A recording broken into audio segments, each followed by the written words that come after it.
Imagine a poison you cannot see, cannot taste, and cannot filter out with any tool in your home.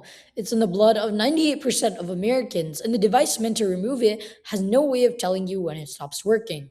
I'm Ishaan Vitthala, and I built PFAS Centennial, a water filter that knows when it has failed for a total build cost of $20. PFAs are over 14,000 forever chemicals. Their carbon fluorine bonds are so stable they persist for generations, and they're linked to kidney cancer, thyroid disease, and immune damage at subpart per billion doses. In 2024, the EPA set the first federal limit. 4 parts per trillion, one drop in 20 Olympic pools. Your kitchen meter measures parts per million, meaning that there's a million-fold gap that no household device can close. And the burden is not shared evenly. PFA is clustered near military bases, industrial sites, in lower income communities, and communities of color.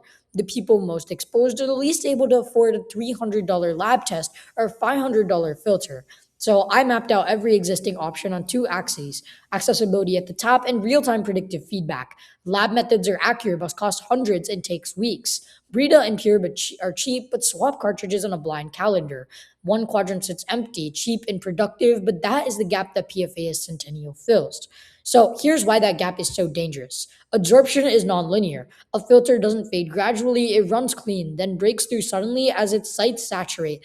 Worse, a 2020 Duke study found that 4 of 8 carbon systems actually raised PFAS levels, releasing what they had captured. So every household needs one answer. No commercial filter on earth provides. Is my filter still working right now? And PFAS Centennial answers it. It turns a passive cartridge into a device that thinks. 4 innovations in one $20 build: a 3D printed dual media cartridge, a 630 nanometer optical sensor, edge AI that predicts breakthrough on device, and an app that alerts you before the water turns unsafe. Inside, raw water enters coconut shell activated granular carbon, then appears an ion exchange polisher for a charged short chain species. As it exits, a 360 nanometer LED shines across a sealed 5 millimeter path to a photoresistor with drift under a tenth of a percent. A reverse flow port lets the cartridge be reset instead of thrown away. Now, this is not a render, it's a working prototype. An ESP32 microcontroller, a peristaltic pump, the optical cell, the media bed, every part off the shelf, keeping it around $20. So now let's look into the methodology. And let me be precise about what this sensor actually does, because the honesty is in the science. PFAs are optically transparent at 630 nanometers. It tracks as natural organic matter loading, which competes for the exact same absorption sites and therefore predicts when PFAs will break through. This is the same surrogate logic utilities use on full scale carbon beds, and every reading is anchored to LC-MS-MS, the EPA reference method. This sensor flags failure early and cheaply, but the lab defines the truth. Furthermore, to predict breakthrough, I use the Yoon-Nelson model, a two-parameter logistic curve where K is the constant rate and tau is the time of 50% breakthrough. Chu showed in 2020 that Yoon-Nelson, Thomas, and Adam Bohar are mathematically identical, all collapsing to this same form. With a clean inflection, the device can target.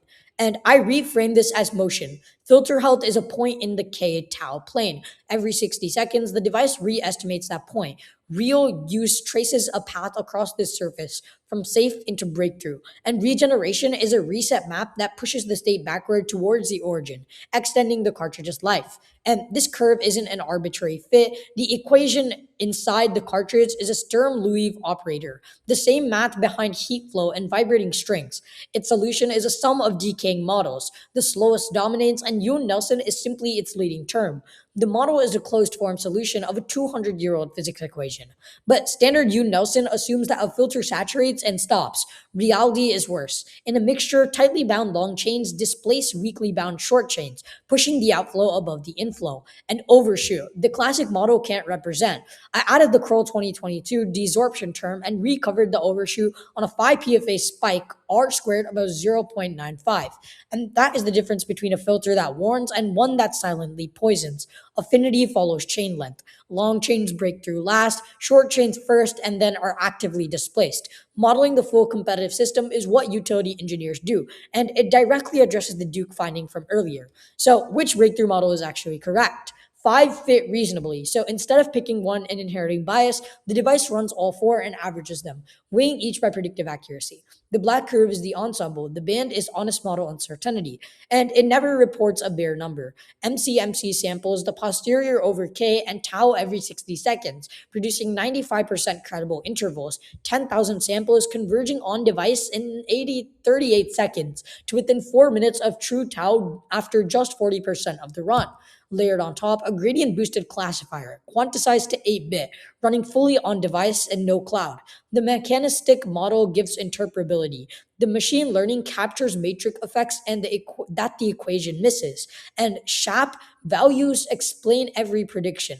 The top drivers are NOM load and sensor delta, exactly what absorption theory predicts. It learned real physics instead of noise. So, how good can these predictions get? The Kramer route bound is the smallest variance any estimator can achieve given the sensor's noise floor, a limit set by physics instead of algorithm.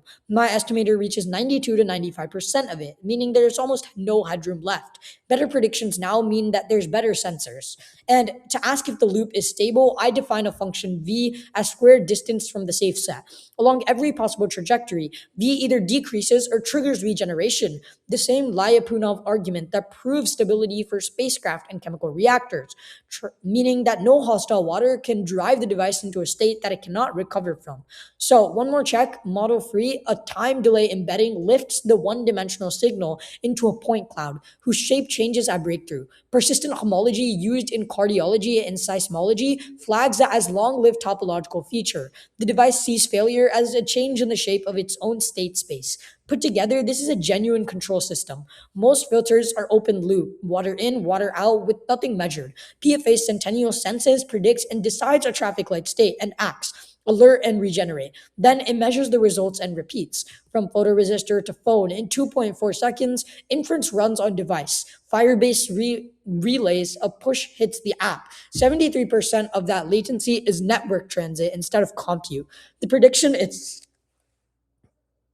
itself is nearly instant. Now, here's what the user sees. So now let's go into the results. 97% classification accuracy, AUC of 0.982, mean bias against the lab of 0.0008, over 95% capacity restored on regeneration, and a warning 8 to 15 minutes before unsafe water reaches the glass. The logistic model held at every flow rate. R squared was above 0.993, residuals normal and homostatic. Higher flow rates steepen the front and shortens tau, exactly as mass transfer theory predicts. Now, across 500 observations, accuracy was 97.4%, but where the error lands matters more than the count. Failure detection sensitivity is 99.4%. Misclassifications cluster at the safe to warning edge, where the cost is a premature alert, never a missed failure. So the errors land where they're the safest. The Bland-Altman model R squared alone hides systemic bias. So I use this analysis, the clinical chemistry standard, across 45 paired samples. Mean bias is 0.0008, limits of agreement within plus or minus that number. And the truth those points were measured against is real. Every paired sample ran through EPA method 537.1, a 7-point calibration at R squared of 0.9993, 2 transitions per analyte, a detection limit of 0.28 nanograms per liter, well below the 4 ppt limit. The chromatograms confirm that Centennial cuts PFOA to a fraction of the spiked influent. Now, this is entire safety case. At all 3 flow rates, the manufacturer's volume schedule let the filter run past breakthrough, exposing the user to PFAs over the limit. My sensor alerted 8 to 15 minutes early every single time, and the lead time grows at low flow, exactly when a calendar timer is most misleading. Now, is it just overfit to one water? No, I trained it on municipal tap, then applied the model to unchanged to a private well at double the organic load and a low NOM control. AUC stayed about 0.94 across all the trials. That robustness separates a deployable device from a demo. Now, under identical loading, Brita and Pure met the PFOA limit, but failed on PFHXS. Only zero water matched my removal, a triple the per liter cost, and not one issued any warning because none of them can. PFA Centennial is the only device that both removes and reports. Across a 25 condition sweep of flow and temperature, 24 of 25 cells beat 90% accuracy. The one failure was cold water at the lowest ray. The device detects on its own and switches to a conservative fallback. And it lasts. Reverse flow regeneration restores over 95% of capacity on one cycle and holds above 85 through 5, decaying about 2% per cycle, projecting 10 plus cycles. One $20 cartridge replaces 5 to 10 conventional ones, saving up to $400 a year and cutting plastic waste to 80 to 90%. Every prediction carries an honest error bar, variance propagated from raw signal through calibration, fitting, and final estimate. And a CFD analysis confirms the baffled cartridge behaves as a near plug flow, validating the model's core assumption. A sensitivity sweep confirms that flow rate and source concentration dominate, both of which a fixed schedule assumes are constant, and both of which vary wildly in real homes. The mathematical reason calendar timers fail, and why recomputing every 60 seconds works. This project actually began with students in a classroom in Accra describing unsafe water. Now, I'll be direct about what it does not use yet. It's tested on synthetic spikes and three water sources instead of a national deployment. So, a 280 nanometer wavelength for a sharper prediction, a metal organic framework stage for a short chain PFAS, reinforcement learned regeneration, and a 10 unit pilot with a regional utility. So, here's what I built: a filter that knows when it has failed, 97% accurate, warning before unsafe water reaches your glass, validated against the gold standard, and buildable by anyone for $20. Because the people who needed it most know their water is safe, should not have to take it on faith. Thank you.